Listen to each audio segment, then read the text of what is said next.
And it's time for another James's Video Diary Dump.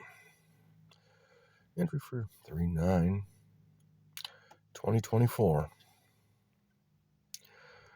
I'm going to have to start figuring out how to generate some money somehow. I don't think YouTube's going to do it for me. I don't think... I've got a couple of things on Monday I'm going to have to investigate. Try and start generating capital. Wish I could be the guy that you hire at the, and goes in the bottom to tell you what your problems are in a business. To explain the nature of the reasons you can't do the fun stuff. And like an undercover boss that's not an undercover boss, it's like an undercover investigator. That really isn't... just a few things I don't reveal. That way, in case there's employees that are just... maybe there's employees that just need... they're not properly incentivized. They have the skills and knowledge, like me. When I worked at Lear Corporation of Roscommon, I took the test and the training.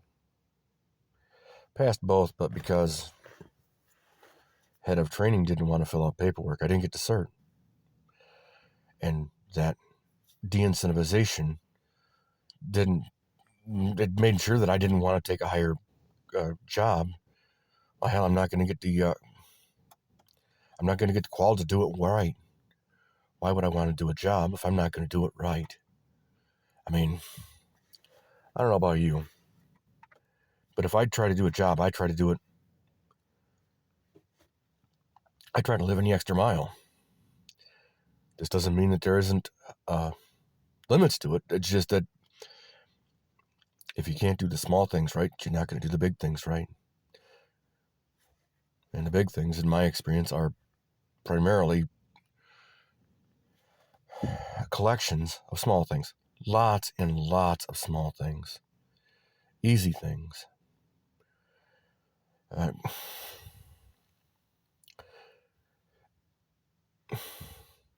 mean, take Lear's Tim Minnick. He was a great supervisor. The rules, he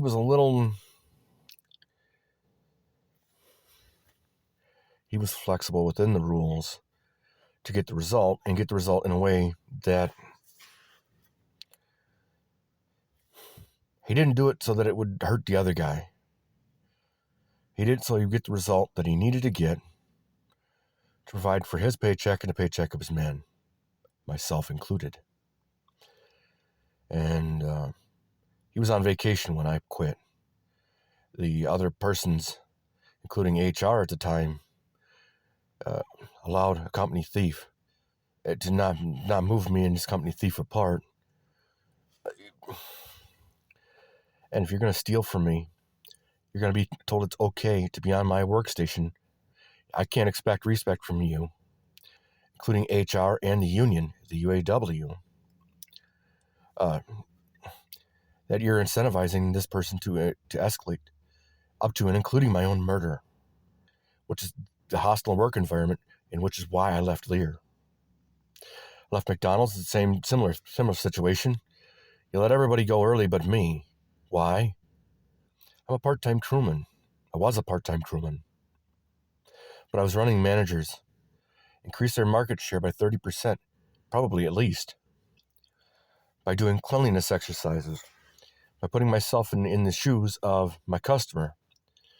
If you're going to McDonald's and you smell, and it smells like a septic tank and rotten garbage, you're probably not, you might not even get to the pay window. If you manage to get to the pay window, that's going to stick in your mind. That's rotten garbage smell. Oh, man, if that's what they do. I mean, it's a garbage can, but,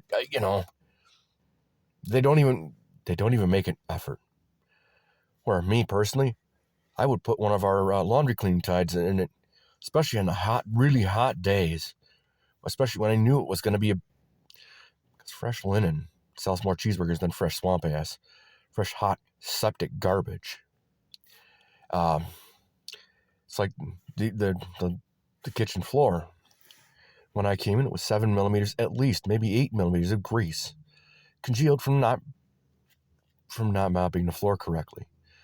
And it's not because McDonald's did not have their corporate video was about as explanatory as it could be. The difference is you actually have to have somebody with experience to fill in the pieces on the ground. You take a mop, you take a bucket. You don't take just a mop. If you take just a mop, you just made a mess for me to walk from where you put the mop to wherever the hell the mess was you tried to clean up. Because then you left a trail.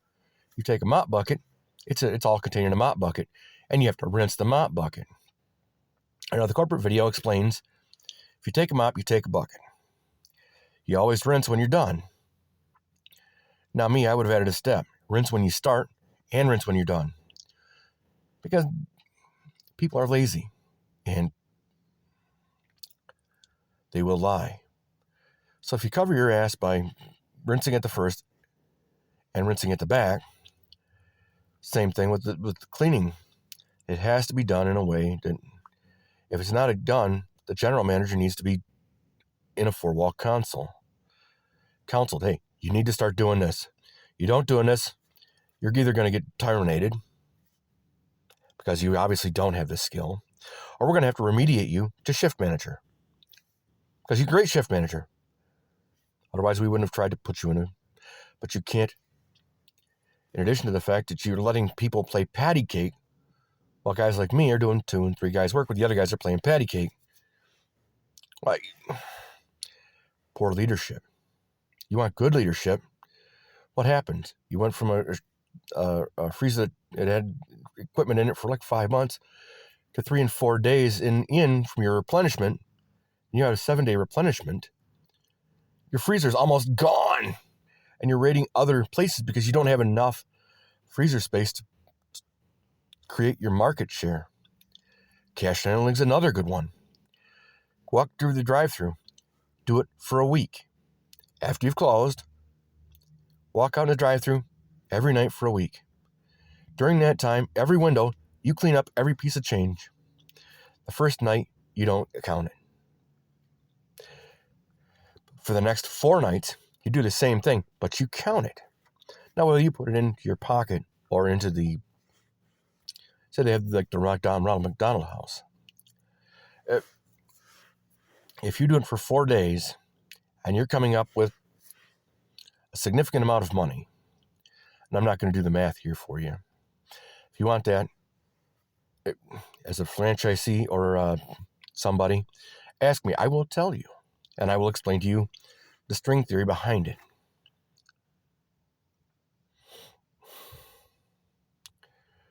Because it's kind of a convoluted rabbit hole, but it makes sense, and it will increase your market share. It'll increase your market share and your cleanliness of your building. Being able to have somebody who can, on a dime, can troubleshoot easily. I don't have to be in a leadership role to be a leader. But if I'm de-incentivized, that's where I quit jobs. ABM, poor leadership, even at the regional level. The regional level refused to walk the contract with me. Hey, look, boss ain't doing me no good. I've tried this several times. It's not just just one time I'm being a whiner. 7, 8 times I've done this. Went to the boss, explained my problem. The boss come back at me with a standards issue. When I asked for training, well, obviously, if you have standards, you can train me to meet those standards. Otherwise, how can you have the standards as a boss? Me? If I'm teaching you how to tie your shoes, I might teach you 4 ways to make that knot in your shoelaces to be able to untie it. Whether it's a single, a double, a triple, or any other thing, dressing, how your uniform is supposed to work. How to work in an environment that is excruciatingly hot. How do you use water? How do you use hot water to clean everything from cosmoline off of steel and parts to be able to allow them to go through an A-coat process to be etched and bonded to with painted, or the kitchen dishes. Industrial kitchen dishes is simply the same as parts washing. Really. I've done it many years, many times. In addition to the fact that as fast as you're going to be moving doing that to get as much out as you can get out, you can't be offended that you missed one or somebody finds a defect. Say, hey, what was the defect before I go? And I'm going to do it right now. I'm going to put it back in and get it done because I'm not in it for my ego. I'm not in it to grow my brand. I'm in it to sell cheeseburgers. I'm in it to get seats painted or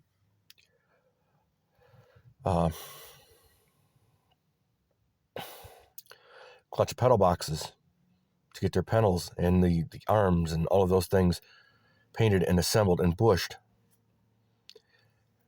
It's not about my ego or that I can run almost any piece of equipment. Not any piece, but I can only run a lot of equipment through simple reasonable deduction.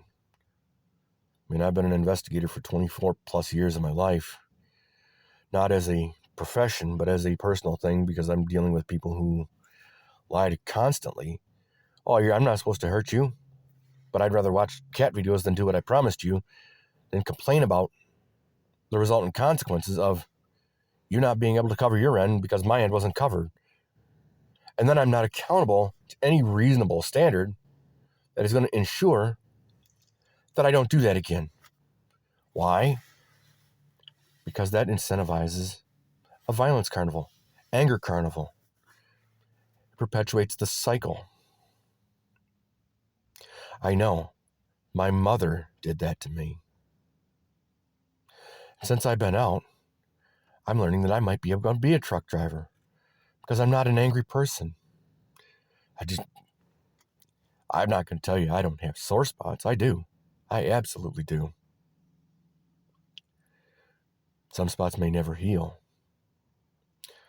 But I'm not an angry person. I'm not screaming every minute of every day. I'm not so angry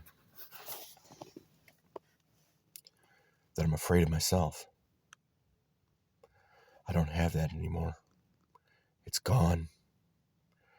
I'm healing.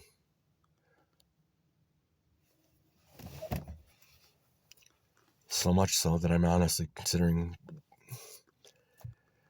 I have questioned whether I have a brain tumor or whether it's just the trauma response. The trauma response was so strong within me because it took so many years of emotional, financial abuse. My brain is, the neuroplasticity is having to regrow. Things about me that I haven't been in almost 20 years are coming back. And it's radical. It's freaking me out. So I'm wondering if I have an astrocytoma or maybe it's a trauma response because of the trauma, the mental, emotional, and financial abuse I suffered at the hands of my mother and at the hands of the court. Oh, she's automatically right because she's a custodial parent. It doesn't make her right. Look at the results of her work. What do the results of her work do? It's unfortunate. It really is. But if you look at that and you multiply it, you'll see what's going on. It's not really hard. I love you all. If you have a problem or a question or a comment or something, you can leave it in the comment section. If I can solve it, I'll see what I can do to help you. I may not be able to solve it. My solution may not be it may be the one you're avoiding. But part of being an adult, part of this diary, is me being an adult. Looking at the things I don't want to have to see. staring them right in the face and dealing with them.